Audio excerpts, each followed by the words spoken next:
Welcome to Retirement Straight Talk with Paul and William, featuring award-winning financial advisor and former host of the Sunday Money Show, News Talk 1010, Paul Baraka, and his associate advisor, William Baraka. Creating and keeping wealth does not need to be complicated. Paul and William will cut through confusing and contradictory financial advice to give you the real facts to help you invest better and enjoy a worry-free retirement. The views and opinions expressed in this video may not necessarily reflect those of IPC Securities Corporation. This podcast is for informational purposes only and should not be relied upon as a basis for investment decisions.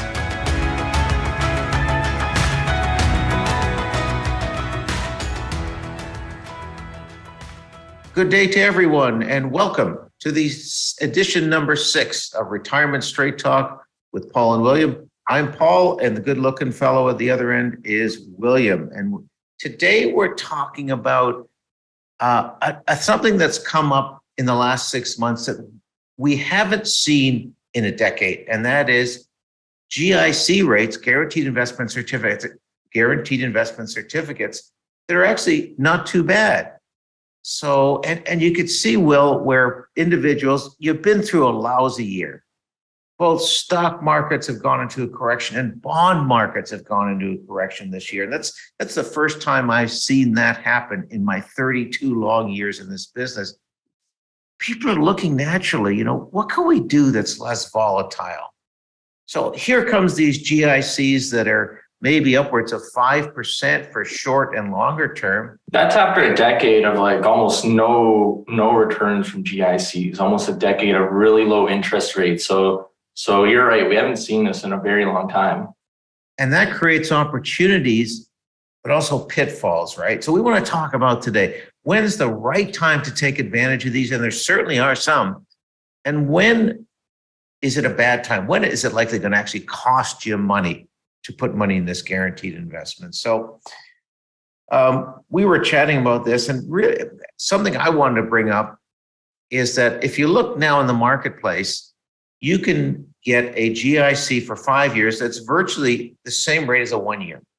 Now that's not normal. Normally in the old days, I can say old because I'm an older guy. In the older days, as the GIC rate would be longer, the rate would be higher. So maybe if a 1 year was 5%, maybe a 5 year was 7%. That's not the case today.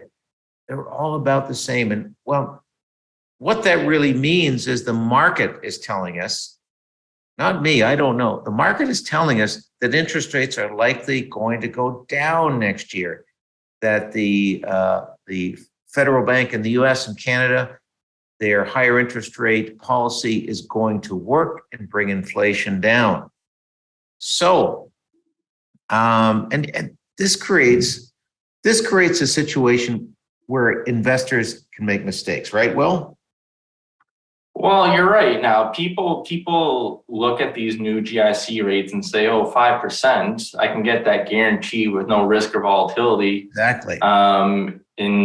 In a direct contradiction to all the volatility they're seeing in their stock and bond investments. They say, well, why wouldn't I just put my money in a GIC? What do I have to lose, right? But there's a lot of things they're not thinking about. Now, in some cases, a GIC is a good option. Like if you have a fixed expense a year from now, you planning on taking a big vacation or doing some work around the house, or even for some retired clients, Paul, maybe you want to review that as well.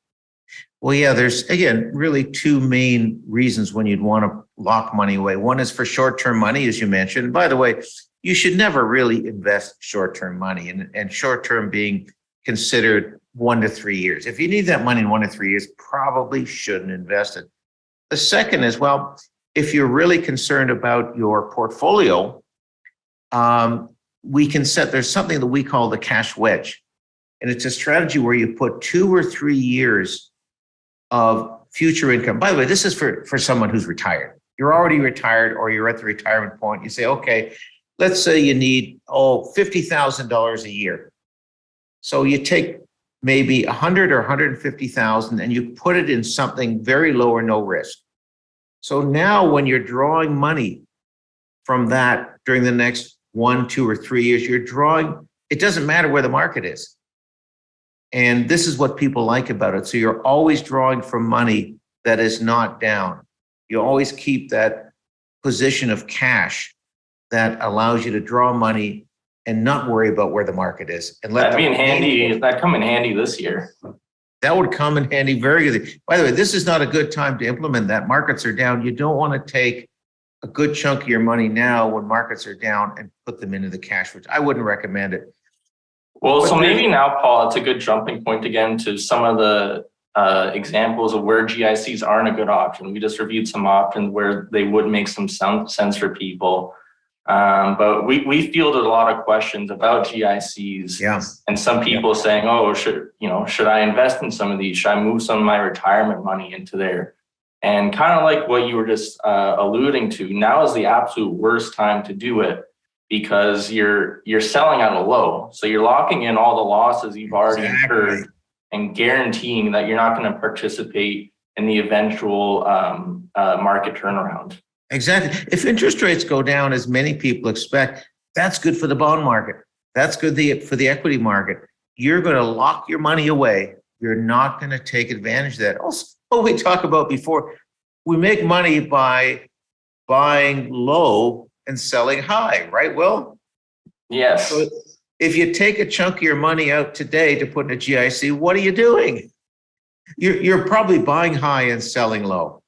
Now, by the way, too, if you lock your money away for 5 years, that may sound good right now. And oftentimes decisions you make that feel good right now aren't necessarily the best in the long run. You don't know what's going to happen in the next 5 years. Things always change. The client situation, the investor situation is going to change a year or 2 or 3 from now. The markets, the world economy will change 2 or 3 years from now. Well, if you locked your money away, you can't change anything. You're stuck exactly where you are. You can't do anything. And one other thing I wanted to point out too about GICs, Paul, is like we've seen them all. Everyone's seen them. These big advertisements from banks or whoever saying, GIC 5%, and that sounds great, but you're not actually going to get that 5%. Right now, inflation in Canada is about 6.9%. So assuming that stays level for a year, if you're buying a 1-year GIC, which it won't, maybe inflation will be higher, maybe it'll be lower.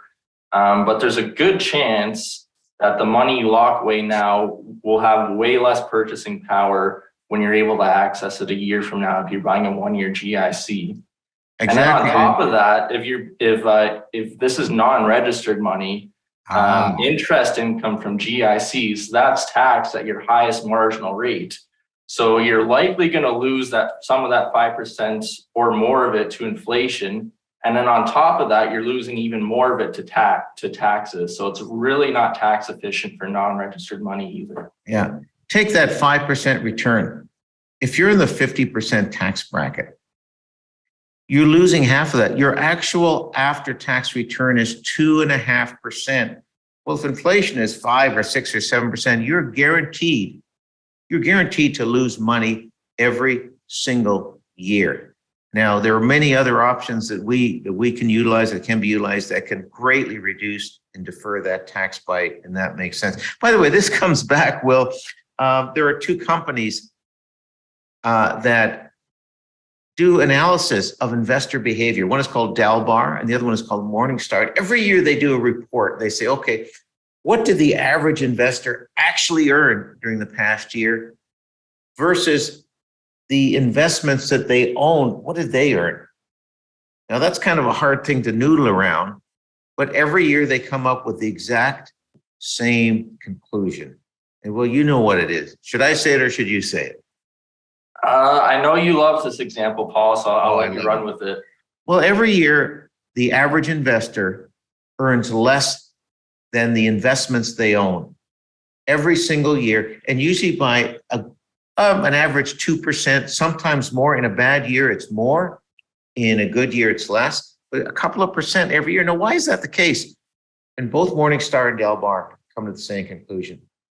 It's because investors buy and sell at the wrong time. So that's the investor right now who's going to sell at a relatively low point in their portfolio, lock their money in at what seems like a good rate right now. But is that going to be a good rate in a year? If equities and bonds have a rally year next year, the year after, they're going to look at getting returned far less than the market. And that's what hinders their long-term return. And that's what Dalbar and Morningstar conclude every single year. Okay, good stuff, Paul. Let's wrap it up for today.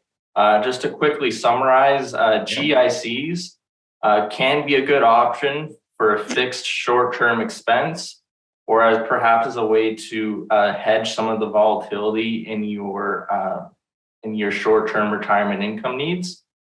Not a good idea in terms of shifting all or a great portion of your retirement portfolio over, especially right now when you be selling low. All depends on your risk profile, and everyone's different. So thanks to everyone for listening. Please rate and subscribe to us on your favorite platform.